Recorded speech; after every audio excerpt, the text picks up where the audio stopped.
Bumalik sa dekada 80. Anong nangyari? Hindi ba ako nahulog sa tubig dahil sa alon? Saan ito? Ibenta na ang bangka. Una, bayaran ang gamot. Tapos, bumili ng bigas para sa pamilya. Paatras, paatras. Maghahanap pa ako ng paraan. Yung bangka ang buhay natin. Paano tayo mabubuhay bilang isang pamilya? Pagbubukas ng pamilihan, seremonya, panalangin sa kama, ito ay noong 1982. Noong 1982. Para sa pagpapagaling at utang ng ama. Pinilit niyang ibenta ang lumang bangka. Sa nakaraang buhay, simula nang ibenta ng pamilya namin ang bangka pangisda. Tuluyan na kaming nawala ng pinagkakakitaan. Sa huli, lumalala ang sakit sa baga ng ama. Ang ina naman ay nagtrabaho bilang tagalaba at nag-aayos ng lambat. Kahit na pumutok ang mga daliri, hindi siya nagpahinga. Ang kapatid kong si Kinsya Oman ay hindi nakabayad ng tuition. Kaya maaga siyang huminto sa pag-aaral para magamot ang sakit ng tatay ko. Nag-arkila ako ng maliit na bangka. Mag-isa akong pumasok sa dagat para manghuli ng isda. Ngunit nabangga ako sa isang bagyong napakabihira. Sa huli, natutulog ako sa dagat ng ganito. Nag-activate ang fish locator system. Ngayong tanghali, 1:00. Sa timog silangang 3 nautical miles, magkakaroon ng mga grupo ng mackerel. Inaasahang dami ng yaman ay 230 pounds. Ito ay talagang sistema. Sa buhay na ito, hindi ako, si Qin Feng, magbebenta ng bangka. At hindi ako yuyuko. Tatay, hindi pwedeng ibenta ang bangka. Oh, gising na. Nakapagising ka, magandang pagkakataon na maipindot ang mga salita. Wang Gihua. Kilalang magaling magplano sa baryo. Sa nakaraang buhay, siya yun. Binili niya ang Shanfeng ng 200 yuan.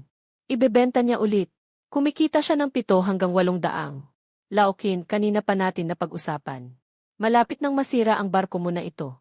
Magbibigay ako ng 200. Dahil sa mga tao sa ating bayan. Maghintay ka ng ilang araw.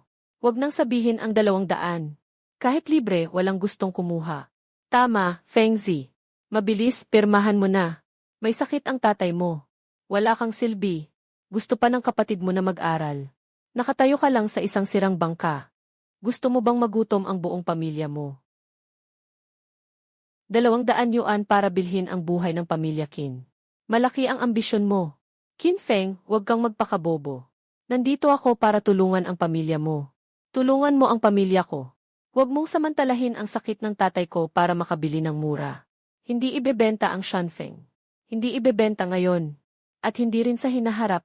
Kung hindi mo ibebenta ang bangka, ano ang gagamitin mo para gamutin ang tatay mo? Lalabas ako sa dagat ngayon. Kikita ako ng pera para sa sarili ko. Ako na ang bahala sa utang sa bahay. Walang sinuman ang pwedeng humawak sa bangkang ito. Qin Feng, huwag kang magsisi. Pag nawala na ang pagkakataong ito, wala nang ibang darating. Ingat ka, walang hatid. Pang Feng, paano ka naging ganun katigas kanina? Si Wang Gihua ay mahilig sa kapakinabangan. Pero talagang wala na tayong pera. Sinabi na ng tindahan ng gamot na si Feng. Kapag hindi pa nagbayad, hindi na sila manghihiram ng gamot. Tatay, hindi na pwedeng ipagpaliban ang sakit mo sa baga. Bukas, dadalhin kita sa ospital ng bayan para magpadare. Magkano naman ang gastos sa dehere na yan? Ang pera mula sa pagbebenta ng bangka ay hindi para sa gamot. Sa bahay natin lang magkakaroon ng pera para sa gamot. Feng, talagang gusto mo nang sumama sa dagat. Talaga bang pupunta ako pero hindi ako lalayo sa dagat? Dito lang sa baybayin mag-ikot. Tatay, sa pagkakataong ito, susunod ako sa alituntunin. Uy, talagang may lakas ng loob na lumangoy ah. Huwag mag-alala, baka walang nahuling isda. Ang tao ay umuuwi na umiiyak dahil sa lamig. Tita Wang, hindi ako natatakot sa pangungutya ng iba. Ang kinakatakutan ko ay may bangka talaga. Ngunit hindi matapang na ipaglaban ang buhay ng pamilya. Pumasok ang grupo ng mga bangus sa lugar na pwedeng hulihin. Inirerekomenda ang paghuli habang sumusunod sa agos ng tide. Huling-huli pagkatapos ng 30 minuto. Sa biyahe ng Shanfeng, ipapabalik natin ang buhay ni Qin pabalik.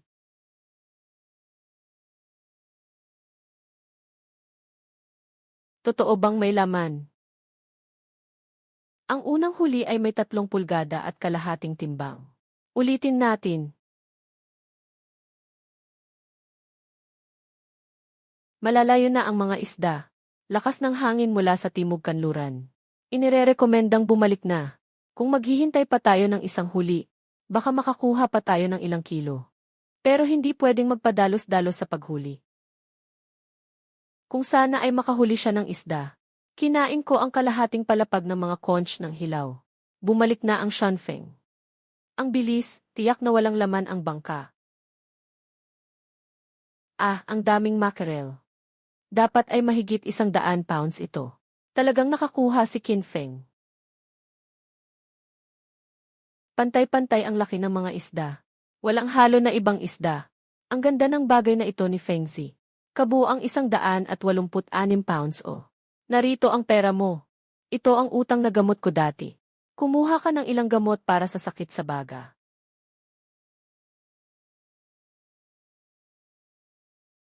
Bro. Ito ay para sa akin. Magsikap kang mag-aral mula ngayon. Kuya, akala ko hindi na ako makakapag-aral. Sino ang nagsabi basta't makakapaglayag pa si kuya? Magpatuloy ka lang sa pag-aaral. Bumalik sa 80. Talagang kumikita na si Fengzi. Pagkatapos bumili, may natira pang 32.8. Ayos lang yan. Narinig ko, Kinfeng, nahuli mo na ang isda. Yung utang, hindi ba dapat magbayad na ng kaunti? Ay nako, talagang umunlad na si Fengzi. Isang beses lang lumabas, kumita na ng ganito karami. Dahil may pera na, hindi naman pwedeng ipagpaliban ang utang. Hindi ba? Kailangan bayaran ang utang. Pero hindi dahil sinabi ninyo na ito ang halaga, ay ito na ang halaga. Anong ibig mong sabihin sa sinasabi mo? Utang sa butika, 146 na piso. Utang sa pagkukumpuni ng network, 28 na piso. Utang kay Ginoong Linoong nakaraang taon, 50 na piso. Utang ng bigas at harina kay Tita Wang, 15 na piso. Kasama ang prinsipal at interes. Bukas pupunta tayo sa barangay hall para magbilang ng maayos. Bakit pa pupunta sa barangay hall? Para sa mga kababayan natin sa baryo. Hindi ba't may posibilidad na tanga pa rin ang tita mo sa'yo? Kahit ang mga kapatid ni Wang, nag-aayos pa rin ng usapan. Kung malinaw ang usapan, mas ikabubuti ito para sa lahat. Kinfeng, nakapaghuli ka na ng isang buong bangka ng isda. At akala mo ay ang yaman mo na. Magbabayad muna ako ng 10 piso ngayon. Yung natira, bukas pagkatapos ng pagsusuri ng barangay, babayaran ko. Araw-araw akong magbabayad. Hindi ako nangungutang ng walang bayad. Pero huwag niyo akong pilitin na ibenta ang bangka dahil lang sa utang. Sige, magkita tayo bukas sa barangay. Fengzi, ganyan ka katigas. Baka mapahirapan ka nila sa susunod. Inay, huwag tayong maghinala. Pero hindi rin tayo dapat matakot.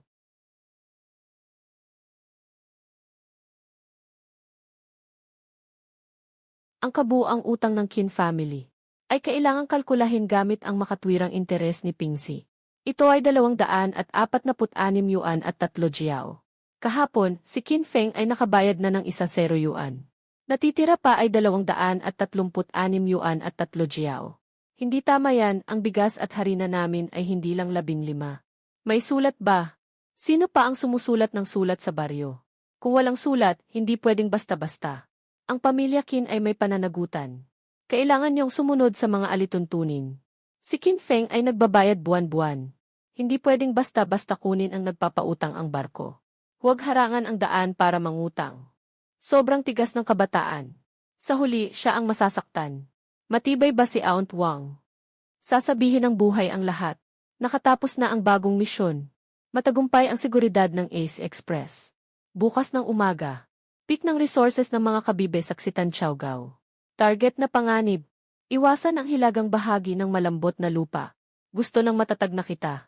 Hindi lang dapat umasa sa pangingisda, pagbebenta ng produkto, pagkukumpuni ng bangka, pagpapagamot at pagbabayad ng utang. Kailangan maging maingat sa bawat hakbang. Kapatid, kumain ka. Pagbalik ko, bibili ako sayo ng lapis. Ayos lang kung hindi bumili. Pwede akong gumamit ng maikli. Noong nakaraang buhay, ganito si Xiaoman. Sa hinaharap, magiging mas mabuti ang pamilya natin. Hindi mo kailangang magtipid na kahit panulat ay ayaw mong gamitin. Mukhang may mga produkto dito. Sa totoo lang, mahirap at walang kapalit. Sa unahan, 6 na metro, siksikan ang mga butas. May 2 alimango sa ilalim ng mga bato sa kaliwa. Delikado ang malambot na putik sa hilaga. Huwag pumasok.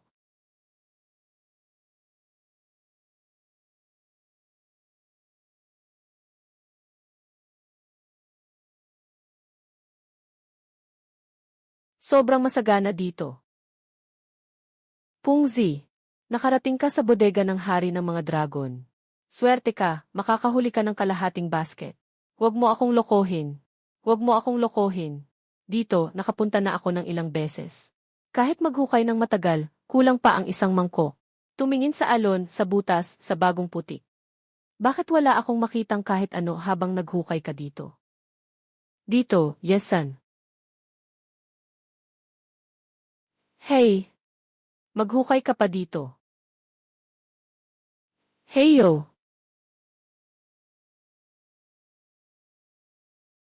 Ang laki ng alimasag na ito. Talaga namang kahanga-hanga ka, Fengzi. Hindi ako kahanga-hanga, may sistema lang ang lugar na ito. Pwede ba akong makisali sa paghukay mo? Ayos na, ayos na. Ikaw ang nakakita sa lugar na ito. Hindi ko dapat kunin ang iyong benepisyo.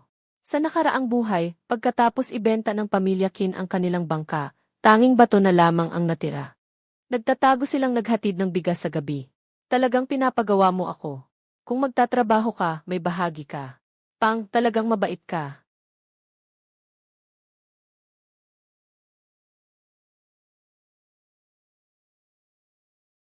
Ano ito, hindi ito West Beach. Ito ay malinaw na Gold Beach. Ang pagbabalik ng tubig ay magiging mas mabilis sa loob ng 23 minuto. Ang antas ng tubig sa kanal ay malapit ng tumaas. Inirerekomenda na umalis na agad sa Pampang. May malaking bahagi pa sa kabilang side ni Fengzi. Kung maghuhukay pa tayo ng kaunti, siguradong may maipapadala pa tayo. Tigilan na ang paghukay, sandali lang. Napakagandang kita nito. Sayang kung hindi natin makukuha. Ang pinakamahalaga sa pagtatrabaho sa baybayin ay ang pagiging mapagmatsyag sa kasakiman. Ang bilis naman umalis. Buti na lang tinawag mo ako. Kung nagtagal pa ako ng kaunti, talagang mahuhuli ako ng alon dito. Ang sistema ay kaibigan. Ngunit hindi dapat ipagkatiwala ang buhay sa swerte. Itong bagay na ito, sariwang alimasag, buhay na buhay. Saan ito nahukay? 38 piso at 5. Isang umaga lang. Sobrang dami, tumulong lang ako ng kaunti. Sabi ng magtutulungan, dapat hatiin. Kung gusto mong makipagtulungan sa akin, sundin ang mga patakaran. CJ, sa susunod, kung saan mo gustong maghukay, doon ako hukay. Hindi lang ako ang susunod. Makinig sa alon, makinig sa mga patakaran at makinig sa utos. Naiintindihan na ang buhay ay mas mahalaga kaysa sa pera. Kumilos ng maayos. Kumilos ng maayos, ospital ng mamamayan. Kumilos ng maayos. Matagal nang may sakit. Ngunit hindi pa ito umabot sa hindi na maibabalik na antas. Basta't uminom ng gamot sa tamang oras. Huwag masyadong magpalamig. Dahan-dahan lang, may pagkakataon pang makabawi. Noong una, akala ni Tatay Feng na kapag naibenta ang bangka, makakakuha pa siya ng pera para bumili ulit. Ngunit ngayon, pumasok siya sa ospital. Dito lang niya naisip na ang bangka ay hindi isang patay na bagay. Ang bangka sa ating tahanan ay may pag-asa. Tatay. Nandyan pa ang Shanfeng. Nandyan pa rin ang pamilya natin. Wala naman akong sinabi na mali, di ba? Kumita ng kaunti si Qin Feng nitong mga nakaraang araw. Pero ang pagpapagamot ng tatay niya ay parang walang katapusan. May utang pa ang pamilya. Sa ilang araw, kailangan pa rin nilang magbenta. Pati ang bangka. Magpapala o 2 biyahe. Di naman gano kahalaga ang isda. Hindi araw-araw bukas ang dagat para sa kanila. Ate Wang, sabi ng doktor tungkol sa sakit ng tatay ko, kaya nitong gamutin. Naayos na rin ang utang sa nayon. Hindi ibebenta ang bangka. Ako rin ay nagmamalasakit sa inyo pamilya. Salamat sa pag-aalala. Nagbago na si Qin Feng. Hindi na siya yung tahimik na, sunusunod na bata noon. Fengzi, sobrang abala ka nitong mga nakaraang araw. Hindi ka ba napapagod? Pagod pero tuloy pa rin. Noon lagi akong nag-iisip. Maghihintay muna ako hanggang gumanda ang mga bagay bago magsikap. Pero napagtanto ko na, kung hindi magsisikap, hindi gaganda ang mga araw. Ang weird talaga ng mga sinasabi mo kamakailan. Tama ka dyan, kakaiba nga. Fengzi, tatay, bakit ka nandito? Malakas ang hangin sa gabi. Ang barkong ito ay kasama na ng pamilya natin sa loob ng 2 henerasyon. Sinabi ng lolo mo noon, basta't hindi nagbabago ang puso ng tao, may daan pang makakapasok. Matapos ibenta ang Shanfeng noong nakaraang buhay. Hanggang sa mamatay ang ama, hindi na niya muling nahawakan ang barkong ito. Nandito pa rin ang barko sa panibagong buhay. Nandito pa rin ang tao. Itay, sa hinaharap, hindi lang tayo mabubuhay ng barkong ito. Ang Shanfeng ay makakapaghatid din sa mga tao sa bayang buwan. Shanfeng, ituloy na ang buhay. Magandang Itay, naniniwala ako sa'yo.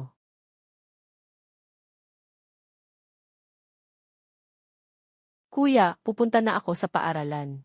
Mabagal ka sa daan. Umalis ng maaga para makauwi. Talagang pinatibay ni Qin Feng ang pamilya niya. Naipagpatuloy ang bayad sa gamot. Hindi na rin kulang ang bigas. Nagsimula na ulit mag-aral si Xiao Man. Ano bang ikagagalit niya? Basta't 2 beses lang siyang nagkaproblema. May kakayahan ang ibang tao na ipagpatuloy ang buhay. Iyon ay isang talento. Walang mga magagandang bagay sa dagat araw-araw. Kapag dumating ang bagyo, doon niya malalaman ang hirap. Sa loob ng 48 oras, magkakaroon ng malalakas na alon sa baybayin. Inirerekomenda ang pagtigil sa paglalayag. Inirerekomenda ang pagtibay ng mga daungan at mga lubid. Ilipat ang mga mababang lugar na materyales. Lakas ng pagbabalik sa labas ng East Bay ay lumalakas. Mataas ang antas ng panganib. Hindi tama ang direksyon ng hangin. Hindi rin tama ang tunog ng dagat. Maaga pa ang peak. Kagawad, mas mainam na ipagbigay alam sa lahat na huwag munang lumabas sa dagat nitong mga araw na ito. Kailangan pang palakasin ang mga bangka sa pantalan. Lalakas ang pagbabalik sa labas ng Silangang Bay. Lalo na huwag pumunta sa istasyon ng panahon. Wala pang opisyal na abiso. Sigurado ka na ang masasabi ko lang ay mali ang dagat. Mas mabuting maniwala na totoo ito. Sa mga panahong ito, maayos ang paglalayag ni Qin Feng. Malinis ang bentahan.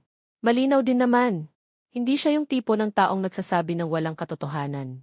Sige, papalitan ko ang radyo. Sa loob ng 48 oras, magkakaroon ng malakas na hangin at alon sa dagat. Inirerekomenda na ipagpaliban ang paglalayag. Palakasin ang mga tali sa pantalan. Sa tingin ko, takot si Qin Feng na manghuli ng isda ang iba kapag naglayag sila. Sa tabi ng dagat, natatakot pa rin ang tao sa alon. Si Qin Feng ay nagpapalaki ng issue. Pupunta lang ako sa East Bay para maglibot. Doon, may mga ribbon fish ilang araw na ang nakalipas. Kung hindi, ayos lang. Nanghuli ako ng isda sa loob ng kalahating buhay. Maaari pa ba niyang turuan akong tumingin sa dagat?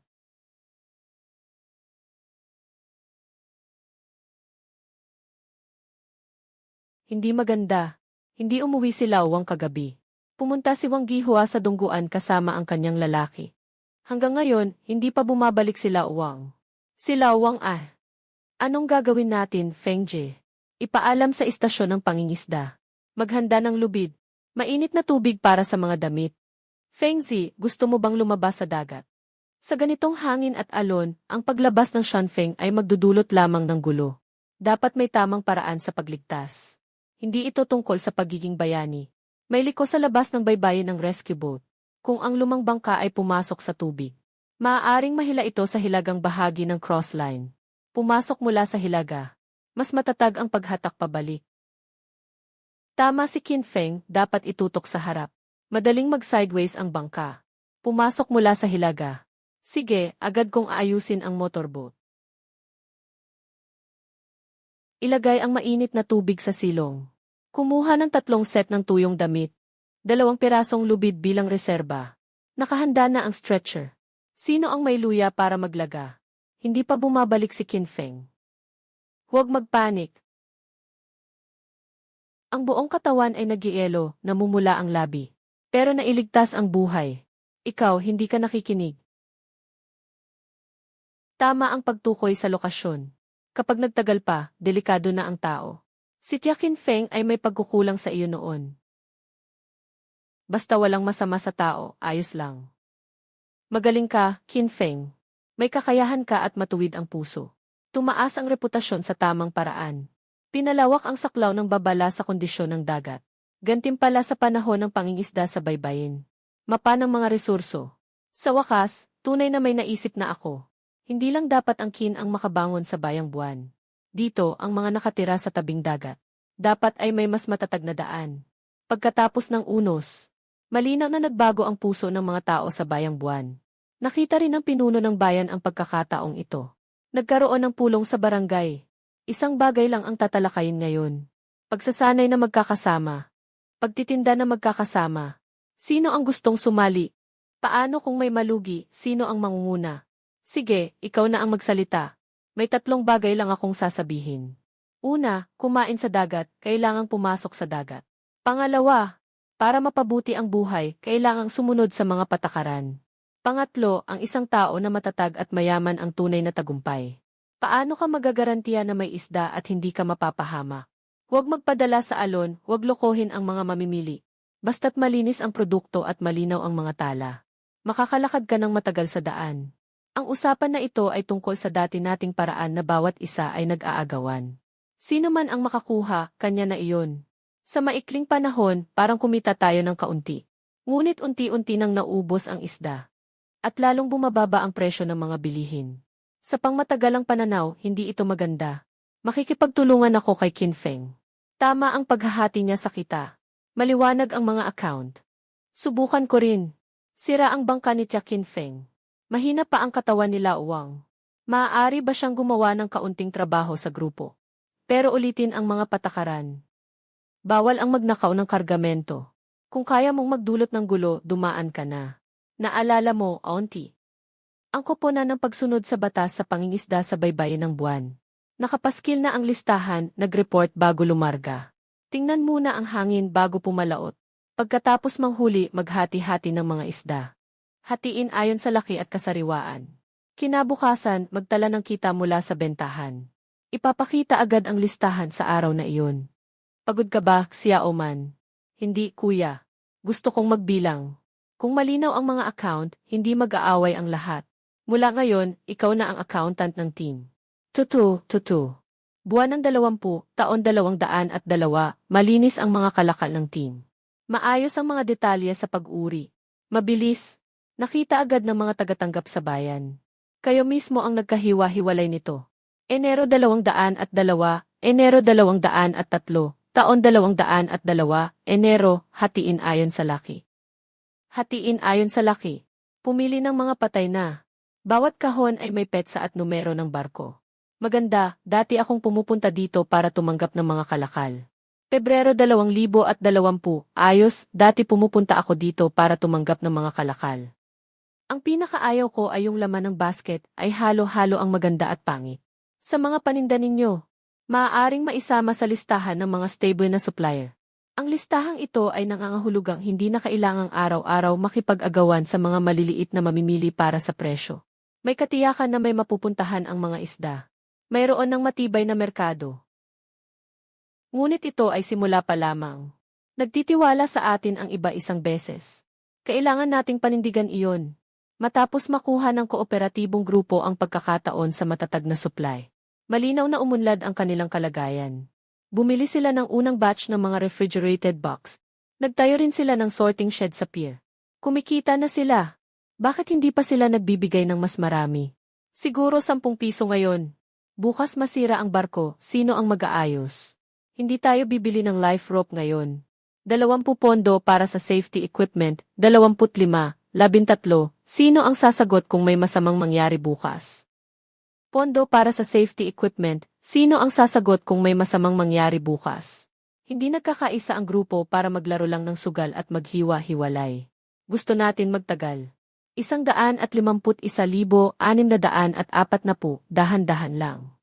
Sanay na sila sa mga patakaran ko. Nasanay na silang magpaalam bago lumabas. Nasanay na silang hindi magtago ng kita. Nasanay na silang hindi magsisi sa huli. Bumaba na ang ingay sa pantalan ng Muonbay. Mas maraming nagtatrabaho. Yung mga tagabayan sa labas. Nagsimula na ring magsabi ng isang salita. Ang mga kalakal dito sa Crescent Bay ay maaasahan. Sailing ship. Wind ship, heart ship. Ship, caution ship. Ship, unity ship. Ngayon ay isang malaking araw. Ngunit nais ko lamang sabihin ito. Mas mahalaga ang ligtas na pagbabalik ng tao kaysa sa anumang bagay. Lahat makinig sa utos ko. Kapag dumating ang oras, itigil na. Bawal ang maglagay ng lambat ng walang pahintulot. Nagsimula na ang aktibidad ng panghuli ng isda sa katapusan ng tagsibol. Target ay ang halo-halong grupo ng mga mackerel at ribbonfish. Pinakamahabang oras ng operasyon ay 42 minuto. Babala sa panganib, lalakas ang timog silangang hangin sa ikalawang bahagi. Malaki ang pagkakataon sa loob ng 42 minuto. Hindi rin maliit ang panganib na ito. Kung talagang lalaban si Fengzi ngayon, mabuti na lang at nakatayo tayo sa Yuya Bay. Ang makalaban ay hindi pa rin sapat na nakatayo. Ibalik ang safety belt. Ibaligyan ng malinis. Ihiwalay ang pera ng maayos. Doon lang tayo makakapagsabi na nakatayo tayo ng maayos. 3 bangka sa posisyon. Sa gilid ng Simtanghao. Sa likod ng Hainaw. Sa gitna ng Shanfenghao. Obserbahan ang mga isda na pumasok sa sakop. Inirerekomenda ang mabagal na bilis sa daloy ng hangin, pataas at pababa sa ilalim ng net. Haha! Talagang malaki si Fengzi ngayon. Hawakan ang tali. Huwag magpabagal sa ritmo. Nakalabas na ang mga produkto sa buong network. Totoo ngang naadik ang baliw. Handa na ang kahon ng paghihiwalay. Huwag ilagay ang mga dead stock. Piliin ang maliliit. Hindi na kasya ang mga kahon ng paghihiwalay. Ay activate ang backup na kahon. Bumalik sa 80. Ang kasalukuyang kondisyon ng dagat ay matatag. Inirerekomenda na mag-operate ng isa pang beses. Hindi halata ang pagbabago ng hangin. Ngunit nararamdaman ko ito. Ang timog silangang hangin ay lumalakas ng maaga. Inirerekomenda na paikliin ang huling round. May isda pa rin, dagat. Sa ilalim ng harap ay puro huling round na. Ngayon, pakinggan ang sistema ng baliw, a-activate. Tanghali mamayang 1:00. Sa 3 milya sa timog silangan, lalabas ang mga leopardo. Magandang umaga, maaga pa. Mahirap sabihin ang tungkol sa nakaraan. Sa port side, 3 yarda sa kaliwa. Panatilihin ang pormasyon ng barkong haian.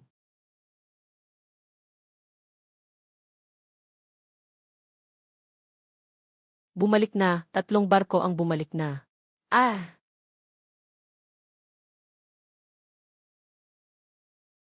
Napakarami.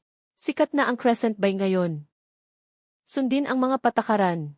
Timbangin, suriin ang mga kalakal, at itala ang mga kita. Malaki ang sukat, detalyado ang pag-uri.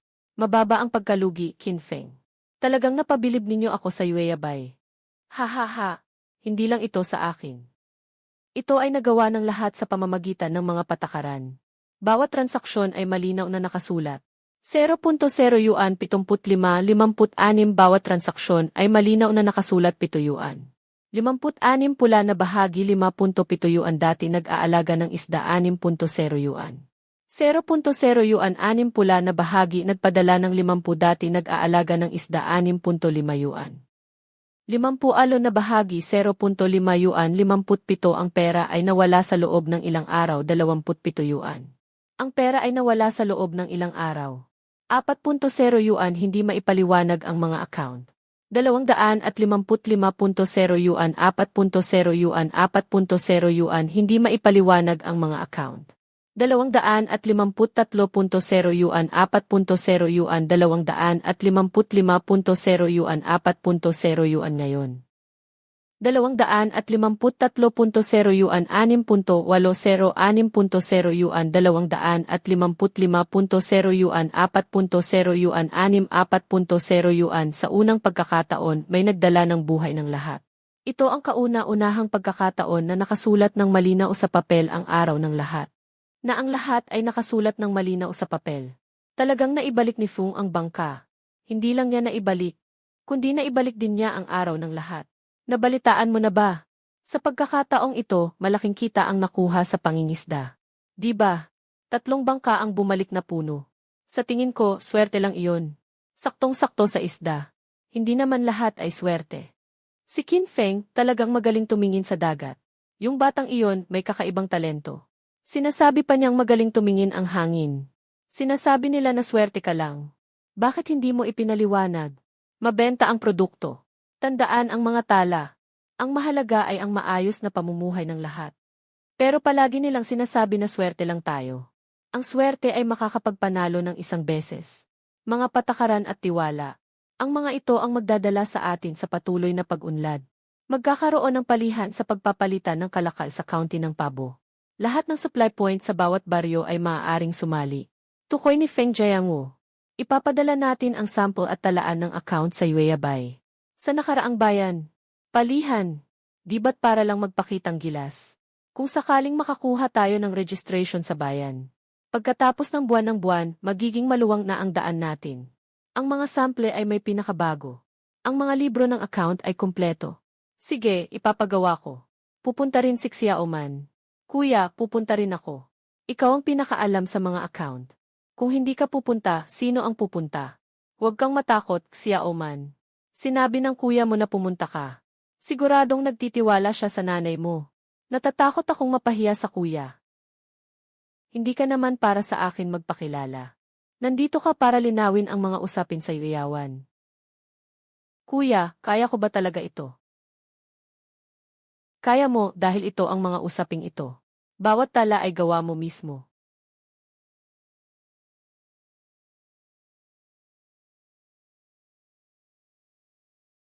Ay, Qin Feng. Mukhang maganda ang takbo ng buwanan nyo sa Yueyabay lately ah. Lahat ay umaasa sa dagat para sa kabuhayan. Sino ang sumusunod sa batas, siya ang mas matagal ang daan. Huwag masyadong magyabang. Ang tinitingnan ng bayan ay ang produksyon. Anong silbi ng magandang libro ng kita? Huwag makipag-away. Sandali, hayaan mong magsalita ang mga kalakal at ang bayarin. Malaki ang agwat ng laki ng isda. Hindi masyadong masukat ang dami. Bakit ang taas na nasasayang sa batch na ito? Malayo ang daan, mainit ang panahon. Normal lang na may ilang kahon na masira. Buwan ng pagsusuri sa baryo. Ang mga produktong hapon, normal lang ang masira ng ilang kahon. Normal lang ang masira ng ilang kahon. Normal din ang mga ibinabalik ng mga mamimili. Ginoong Feng. Sa ating Black Reed Village, tayo ang may pinakamaraming supply sa quarter na ito. Kailangan ng county na pumili ng mga mahusay na supplier. Sa usaping produksyon, tiyak na hindi tayo nagkukulang. 37-11. Saan ang talaan ng mga ibinabalik? Nandito lahat, pero marami tayo. Minsan, normal lang ang kaunting pagkasira. Normal ang pagkasira. Kaya normal din na hindi masiyahan ang mamimili. Nasa inyo na ang Crescent Bay. Buksan ang kahon.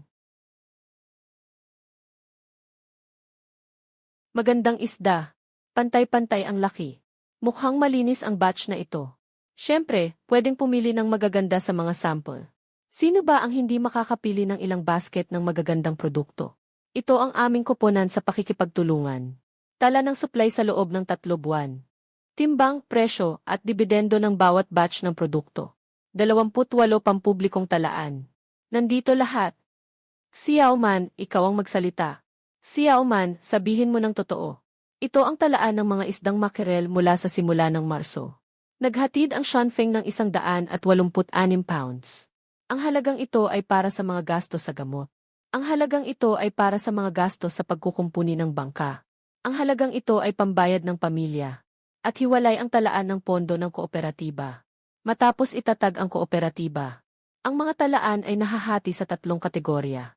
Ang unang kategorya ay kita ng individual. Ang pangalawang kategorya ay pondo ng kooperatiba. Ang pangatlong kategorya ay gastos sa mga kagamitan sa seguridad. Ito ang unang pagbili ng malamig na kahon. Ito ang gastos para sa life rope at first aid kit. Ito ang pera para sa pagkukumpuni ng sorting shed. Sino ang nag-record ng mga account na ito? Ako ang nag-record. Ilang taon ka na? 12 taon. Kaya mong i-record ang mga account na ganito. Hindi madali. Ang detalyadong tala ay hindi nangangahulugang mataas ang produksyon. Ang mataas na produksyon ay hindi nangangahulugang mahahaba ang daan. Malinis ang huli. Malinaw ang mga tala. Kampante ang mga mamimili. Ito ang tunay na matatag na supply. Tama ang sinabi ni Qin Feng. Susunod. Ipinahayag ang mga natatanging supplier ng kwartong ito. Koponan ng pagsunod sa mga regulasyon ng Yuyawan. Talagang tayo ito. Tayo ito. Yuyawan. Hindi kayo ang may pinakamataas na produksyon. Ngunit matatag, malinis ang mga ulat. Mas mahalaga ito kaysa sa isang beses na mataas na produksyon. Magpapatuloy kami sa pagsunod sa mga patakaran. Nagpasya ang kumpanya na suportahan ang Muon Bay sa 2 paraan. Unang prioridad, kwalipikasyon sa pagbili. Pangalawa, magpadala ng teknisyan sa baryo. Gabay sa cold storage at simpleng pagproseso. Talagang ipinadala ang teknisyan sa aming baryo. Karapat-dapat kayo. Baliw. Mas mahusay ito kaysa sa magbenta ng ilang bangka ng isda. Kung may teknikal na pag-aaksaya, maaari itong bumaba. Kung may presyo para sa paunang pagproseso, maaari itong tumaas. May matatag na pagbili. Ang buwang-buwan ay hindi na lamang umaasa sa panahon. Bro, hindi ba ako nahiyang ngayon? Ngayon, pinagsikapan mo ang karangalan ng buwang-buwan. Sir Tipiko. Gagawad, kaya mas pagsisikapan ko ang pag-aaral ko sa hinaharap. Gagawad, sa hinaharap magiging tunay na accountant ako para sa kooperatiba. Kapatid, naghihintay ako sa pagbabalik mo. Ano ang sinabi ng bayan? Nakapagpili ba tayo? Nakatanggap ang yuyawan ng pagkilala bilang mahusay na supplier. Totoo, kinilala tayo ng bayan. Hindi lang iyon. Magpapadala pa ang bayan ng mga teknisyan. Para turuan tayo sa pag-ielo. At pag-uri para sa pagproseso. Talagang magandang balita ito. Talagang nailabas ng batang ito ang yueyabay. Gihwa, hindi ka naman ganyan dati. Noon, mababaw ang aking mga talukap. Si Qin Feng ay may kakayahan at hindi nagtatangi. Sinasaluduhan ko siya. Noon, palaging iniisip ng tatay na isang bangka ay sapat na para sustentuhan ang isang pamilya. Feng Zi. Tatay, ngayon ko lang nalalaman. Kung tama ang daan ng bangka, maaari itong magdala ng isang nayon. Hindi ang bangka, kundi ang pagkakaisa ng tao. Pagkakaisa ng tao. Tumaas ang prestihiyo ng buwang-buwan. Nagsimula ang matatag na ruta ng supply. Bukas ang linya ng teknikal na suporta para sa bagong misyon. Magtatag ng mga punto ng pagproseso ng mga produktong dagat. Sa nakaraang buhay, sinikap kong bilhin muli ang barko ng pamilya Qin. Ngunit hindi ko ito nagawa hanggang sa aking kamatayan. Sa buhay na ito, nandyan pa ang Shanfeng. May pagkakataon na ang ama. Hindi na kailangang humingi ng tulong ang ina. Kinuha muli ni Xiaoman ang kanyang mga libro. Sa buhay na ito, hindi na ibebenta ang bangka ng pamilyang Qin. Laging magiging mas mabuti ang buhay sa Yueyabay. Bangka ng Yanfeng. Parehong basket ng isda. Kung maayos ang pagproseso, mas maraming mabebenta. Kung hindi maayos ang pagproseso, masisira ito sa daan. Dati, hindi naman ganito kamaingat. Noong araw, ganito ang ginawa ng mga ninuno natin. Pero hindi naman nakita na may sinuman na umunlad ng husto. Lahat ay umaasa sa mga pagkakataong ibinibigay ng bayan. Hindi ito para sa atin na magpakitang gilas. Huwag nang magreklamo kung hindi mabenta ang isda. Sinasabi mo, hindi ka ba ang pinakamagaling sa pagtingin sa dagat? Bakit parang nakikinig ka ng mabuti? Alam mo ba kung saan naroroon ang isda? Hindi ibig sabihin na mabebenta ng mataas ang isda. Water slice, water slice, water slice, ang sistema ay makakatulong sa akin na makahanap ng isda at iwasan ang panganib. Pero ang yuyawan bay ay kailangang magtagal. Kailangan din ng tunay na kakayahan. Sa hinaharap, talagang magagawa nating maging isang modelo sa bayan. Kagawad Zeng. May pag-asa kayong gawing modelo ang yuyawan bay. Talagang makakabuo ng modelo. Basta't sundin ang mga alituntunin. Lalawak ang daan. Narinig mo ba, baliw? Kilala na tayo ng bayan. Hahaha, ang pagkilala ay panandalian. Ang pagsunod ang pangmatagalan. Kailangan magulat bago umalis sa dagat. Huwag mag-isa sa panganib ng barko, ito ang unang patakaran.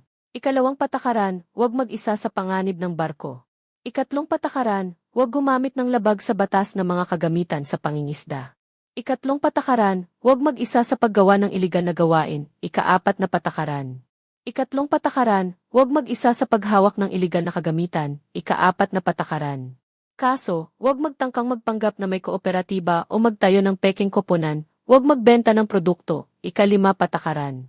Kapag may nakitang panganib, ipaalam agad. Mas mainam na bumalik ng walang laman ang bangka. Hindi rin ako nagsusugal ng buhay. Lalong dumarami ang mga patakaran ng baliw na ito. Kung ayaw mo ng maraming, huwag mong gawin. Sino ang nagsabing hindi ako gagawin? Ngayon, ako ang pinakamasunurin. Bakit masama ang maging masunurin? Kung hindi ka susunod, mapapalad ka pa ba? Osmanthus. Mas magaling ka na magpatupad ng mga patakaran kaysa kay Qin Feng ngayon. Siyempre, dati mahina ang paningin ko. Ngayon, naiintindihan ko na. San din si Qin Feng. Hindi alintana kung matagal kumita. Ang importante, hindi magkaisa ang puso. Hindi basta-basta nakukuha ang tiwala ng tao sa isang araw.